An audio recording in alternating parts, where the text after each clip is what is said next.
Magandang araw mga kaibigan. Pag-usapan natin ang dinner ng mga senador sa palasyo. Ginanap just after the INC rally, yung peace rally noong January 13. I-shout out ko muna ang aking mga kaibigang researchers, subscribers, si Chris Torres, Eudora, Nel Labo, yung taga-Osamis, si Meli, yung sino pa? Bishop ng mga evangelical churches sa Caraga Region at yung retired general, kaibigan ko. So ito, pinadalhan ako ng aking mga researchers ng message. Sabi nila, nagdaos ng dinner sina BBM at Liza kasama ang mga senador, pati ang kanilang mga asawa. Ang wala sa picture sina Bato, Bongo at Manang Aimee Sir. Okay. So, tinignan ko, status update, Facebook. Paste ito sa Facebook, ano? So, post pala ito ng News 5. Posted 10 hours ago. So, ito yung sinabi ng News 5. The President had a dinner. Bongbong Marcos and First Lady Liza Marcos with senators and their spouses at the President's house in Manila this Monday, January 13. So dinner, gabi, yung pagkatapos ng INC rally. Had a lovely time catching up with our senators and their spouses as we welcome the new year together. Here's to a year filled with unity, progress and hope for every Filipino, pahayag ng First Lady. So yan, may mga pictures, yung dinner at saka yung parang group picture nila. So, ano bang pinag-usapan? Special dinner ba ito o normal lang na dinner? Sa military, merong tinatawag na New Year's call. So, yung first or second week ng January, ang mga officers magbisita talaga sa commanding general, ayun, New Year's call. Konting get together. So, I don't know, itong dinner ba ito is parang New Year's call ng mga senador and their spouses with the President and the First Lady. Kaya lang, ang nakakaano dyan is yung timing. Medyo na-curious ako yung timing. Bakit itinaon ang dinner yung just after yung malakihang INC rally? May pinag-usapan ba tungkol sa political situation sa bansa o simpleng get together lang? Okay, so tingnan natin people who reacted. 5,100 people who reacted. Nako, ang dami ang tumawa. 3,700 tinatawanan yung dinner na yan. Halos 80%. Ang nag-like lang at nag-love is almost 1,000. All the rest, either tumatawa, nagagalit, umiiyak, nasyak, at iba-ibang emosyon. So, ibig sabihin, halos 80% ang hindi natuwa or wala lang, tinatawanan. Baliwala itong dinner na ito, no? Okay, magbasa tayo sa mga comments. Anong masasabi ng netizens tungkol sa dinner na ito, no? Raudon Jola, sabi niya,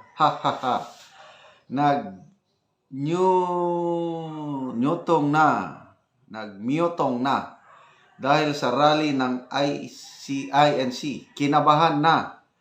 Gastos na naman ng pera ng bayan, milyon na naman ang ginastos dyan. Grabe talaga. Harap-harapang pangungurakot.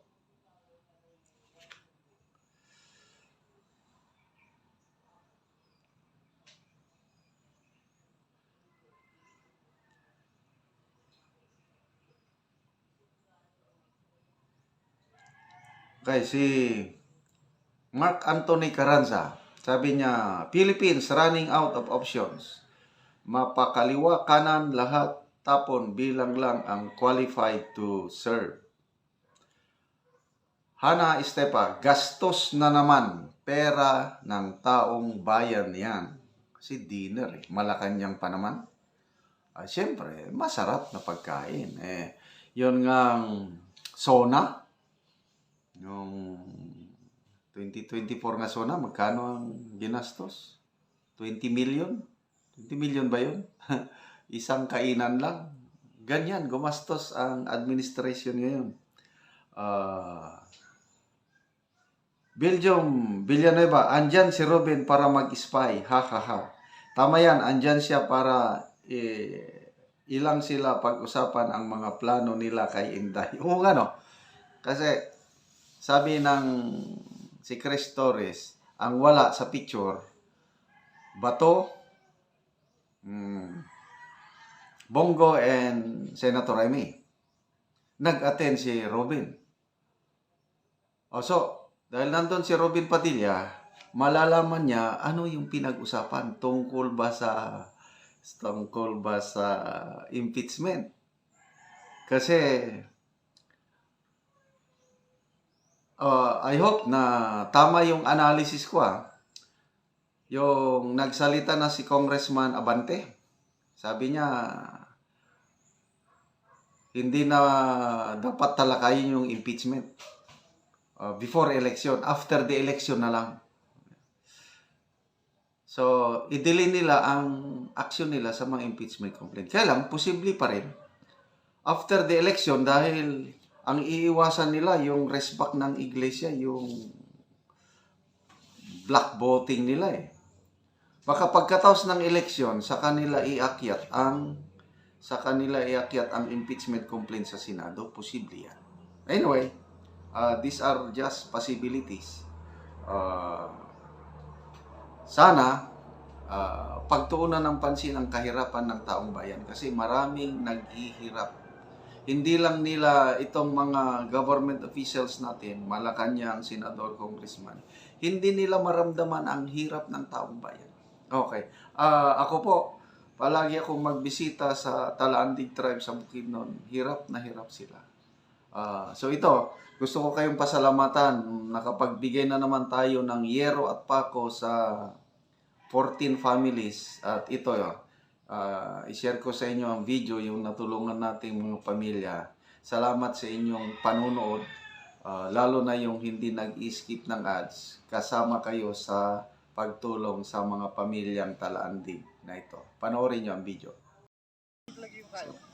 Mauna din ni ang isa sa mga natabangan karon nga nakabalay na gid sila o nagatukod na sa ilahang panimalay. So gihatagan sila og yero, so mauna din ni ang mga yero nga gipanghatag sa ila tag napulo sa isa ka balay. So dako na kayo ang naitabang sa ila. So karon kamulo na sila og buhat sa ilahang balay. Kaugalingon nga balay nila. So dili na sila magalisod. Kay isar ni sila sa mga nagapuyo lang sa ilang ginikanan nga wala gyud balay. So daghan ki sila sa isa ka balay. So karon muna ang tag-iya nga nagapanday. So ginahinayan ang panday. So mo rin niyang tag-iya. So unsa man yung maistorya ani nga ngani nataga na mo unsa man imong maistorya. Salamat kayo sa naghatag og yero kay patukod na may bag-ong balay. Ug salamat pud kaayo sa Ginoo labi na sa naghatag ani.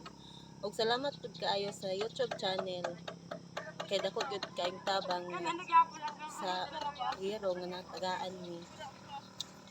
Salamat kayo sa nagsuporta sa YouTube channel.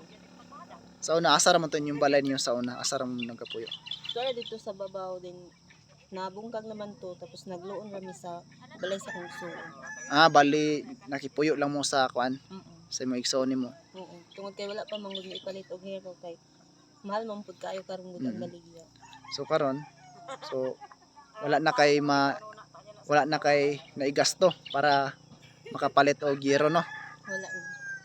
So pasalamat ka sa mga supporters sa YouTube channel. So thank you kaayo sa inyong pagsuporta. Nga God bless. isa sila sa natabangan sa ilang panimalay. So ano din ni.